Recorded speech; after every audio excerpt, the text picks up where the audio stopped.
Hi, I'm Amy. I love to make audio recordings from these powerful Christian texts. If you would click on the like icon beneath and the place that says subscribe, you'll help these videos get circulated. Thanks for your help. Hello, peace be with you.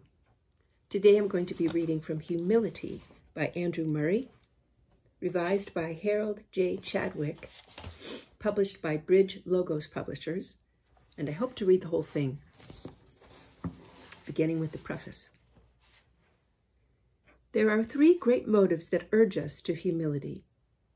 These are based upon the three perspectives under which humility may be considered, the three ways of cataloging or viewing humility. Let me explain. Humility applies to me as a creature, as a sinner, and as a saint, and it well suits me in each of these three categories or views. The first view of humility we see in the heavenly hosts, in unfallen humanity, and in Jesus as Son of Man. The second view appeals to us in our fallen state and points out the only way through which we can return to our right place as human beings. In the third view of humility, we have the mystery of grace, which teaches us that as we lose ourselves in the overwhelming greatness of redeeming love, humility becomes to us the consummation of everlasting blessedness and adoration. In our ordinary religious teaching, the second view has been too exclusively put in the foreground, so that some have even gone to the extreme of saying that we must keep sinning if we are indeed to keep humble. Others, again, have thought that vigorous self-condemnation is the secret of humility, but neither is true. And so the Christian life has suffered loss, for believers have not been distinctly guided to see that even in our relations with others, nothing is more natural and beautiful and blessed than to be nothing, so that God may be all. And it has not been made clear that it is not sin that humbles most, but grace, even though the person who will truly take the lowest place before God is the one who, through sinfulness, learns to know God in his wonderful glory as sovereign creator and redeemer. So in these meditations, I have, for more than one reason, almost exclusively directed attention to the humility that is fitting to us as human beings. It is not only that the connection between humility and sin is already abundantly set forth in most religious teaching, but because I believe that for the fullness of the Christian life, it is indispensable that prominence be given to this other aspect. If Jesus is indeed to be our example in his lowliness, we need to understand the principles in which that lowliness was rooted, and in which we find the common ground on which we stand with him, and in which, therefore, our likeness to him is to be attained. If we are indeed to be humble not only before God but toward others, if humility is to be our joy, we must see that humility is not only the mark of shame because of sin, but, apart from all sin, humility is being clothed upon with the very beauty and blessedness of heaven and of Jesus. We shall see that Jesus truly found his glory in taking the form of a servant. So when he said to us, "Whoever wants to become great among you must be your servant," he simply taught us the blessed truth that there is nothing so divine and heavenly as being a servant and helper of all. Faithful servants who recognize their positions find a real pleasure in supplying the wants of the master or his guests. When we see that humility is something infinitely deeper than contrition and accept it as our participation in the life of Jesus, we shall begin to learn that it is our true nobility, and that to prove it in being servants of all is the highest fulfillment of our destiny as people created in the image of God. When I look back upon my own religious experience or around upon Christ's church in the world, I am amazed at how little humility is sought after as the distinguishing feature of the discipleship of Jesus. In preaching and living, in the daily activities of the home and social life, in the more special relationship with Christians, in the direction and performance of work for Christ, alas, How much proof there is that humility is not esteemed the cardinal virtue, the only root from which the graces can grow, the one indispensable condition of a true relationship with Jesus.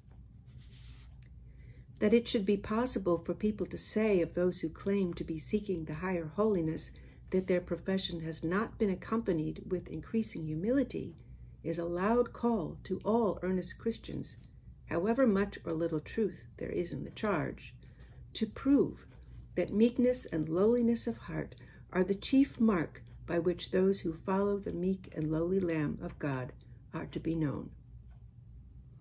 Chapter 1. Humility, the glory of the creature.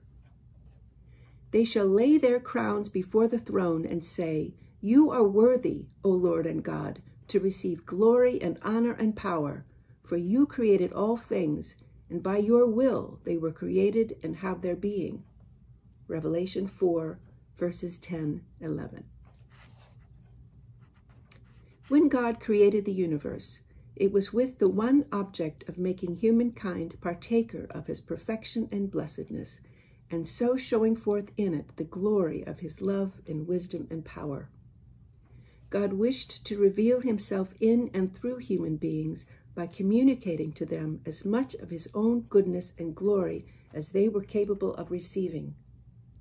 But this communication did not give to human beings something they could possess in themselves, a certain life or goodness of which they had independent charge and use. By no means. Since God is the ever-living, ever-present, ever-acting one, who upholds all things by the word of his power, and in whom all things exist, the relation of the person to God could only be one of unceasing, absolute, universal dependence. As truly as God by his power once created, so truly by that same power must God constantly maintain everything.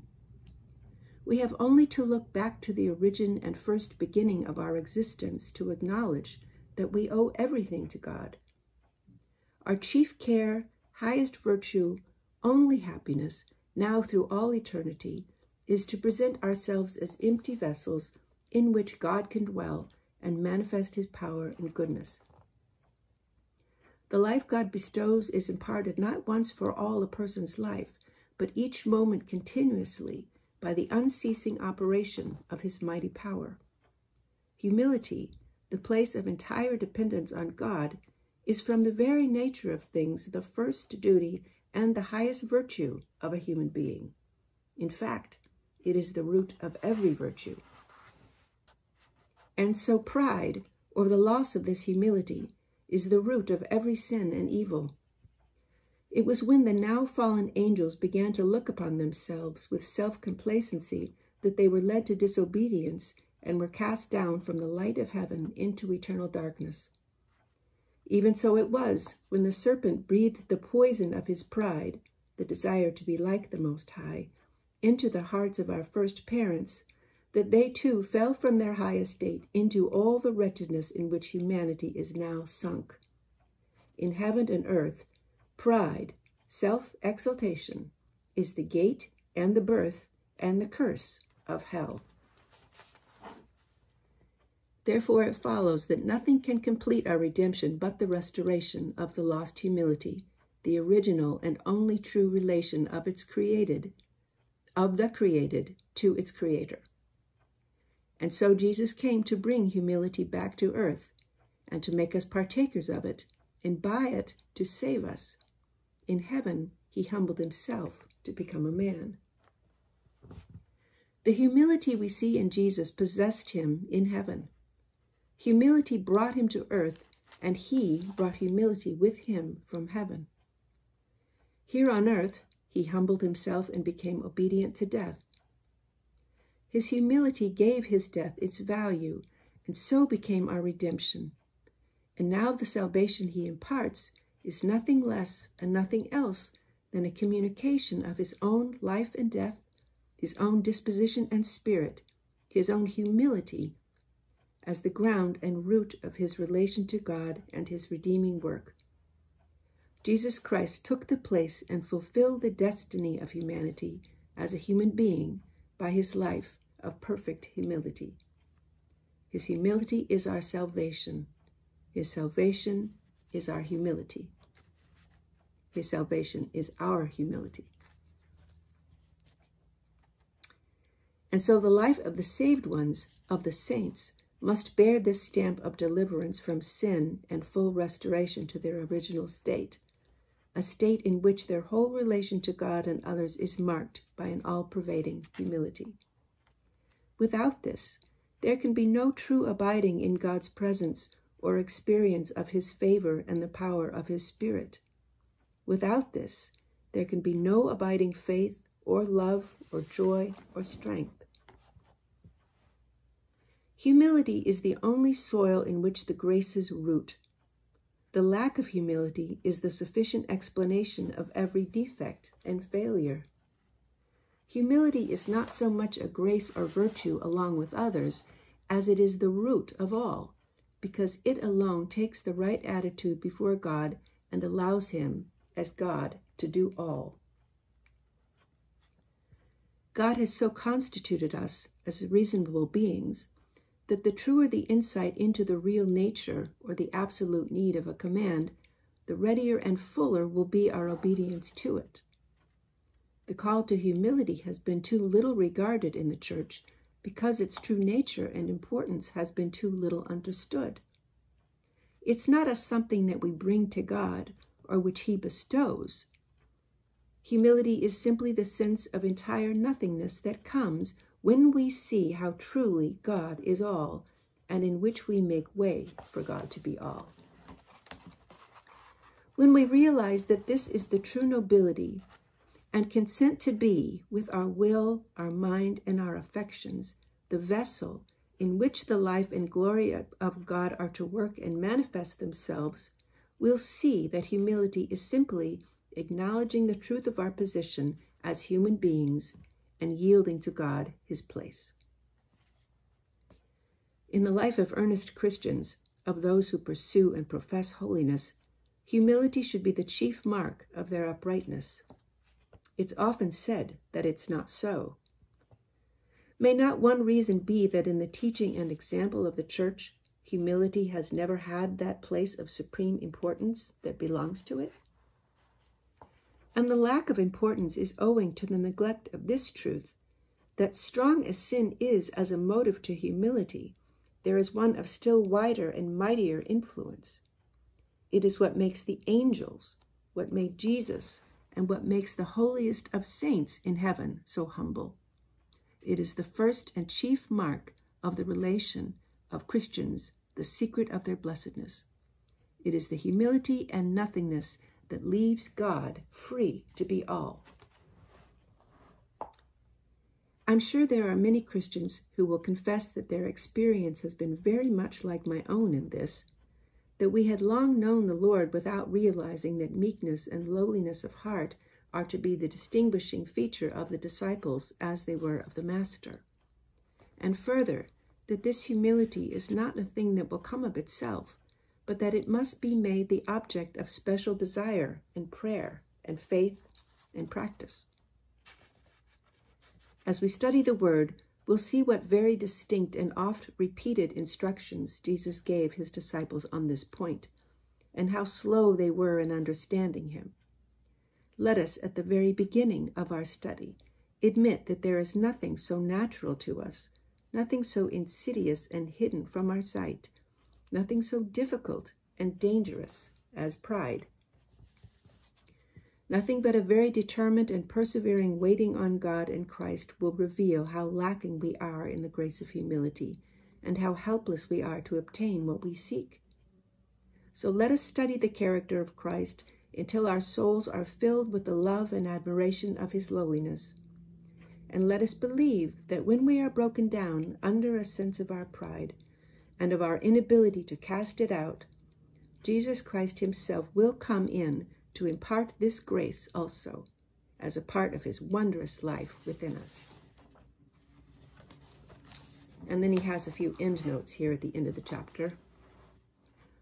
All this is to make known through the region of eternity that pride can degrade the highest angels into devils, and humility can raise fallen flesh and blood to the thrones of angels. Thus, this is the great end of God in raising a new creation out of a fallen kingdom of angels. For this end it stands in its state of war betwixt the fire and pride of fallen angels and the humility of the Lamb of God, that the last trumpet may sound through the depths of eternity the great truth that evil can have no beginning but from pride, and no end but from humility. The truth is this: pride must die in you, or nothing of heaven can live in you. Under the banner of the truth, give yourself up to the meek and humble spirit of Jesus. Humility must sow the seed, or there can be no reaping in heaven. Look not at pride only as an unbecoming temper, nor at humility as only a decent virtue. For one is death and the other is life. The one is all hell, the other is all heaven. So much as you have of pride within you, you have of the fallen angel alive in you. So much as you have of true humility, so much you have of the Lamb of God within you. Could you see what every stirring of pride does to your soul, you would beg of everything you meet to tear the viper from you, though with the loss of a hand or an eye.